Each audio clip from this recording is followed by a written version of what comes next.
Отваряме фенартовете от драматура в Русе, Варна, Плевен, Стара Загора и София. Толкова чакано видео. Между другото, хора, запазих по една или две бройки от някои видео свещи. Може, ако някой е искал някаква конкретна свещ, да си я вземе в сайта. Така че да, вече са качени, но пак ви казвам, има по една бройка или две макс от свещи.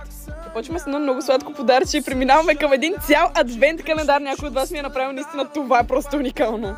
Продължаваме и с следващите подаръчета, като вие може да ми напишете, ако си виждате подаръчето от кой град сте, понеже виждам от Плевен, виждам и от Варна лапкойни, така че ми напишете от кой град сте, ако сте видяли подаръчето.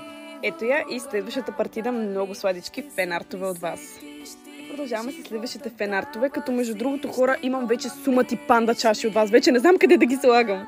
Това е много сладко. Тук имаме един малко скромничък плакат и продължаваме с вашите уникални следващи подаръчета и фенартове, които сте ми направили. И това са последните фенартове за това видео, така че хареса и последви за част 2, защото ни очаква още много.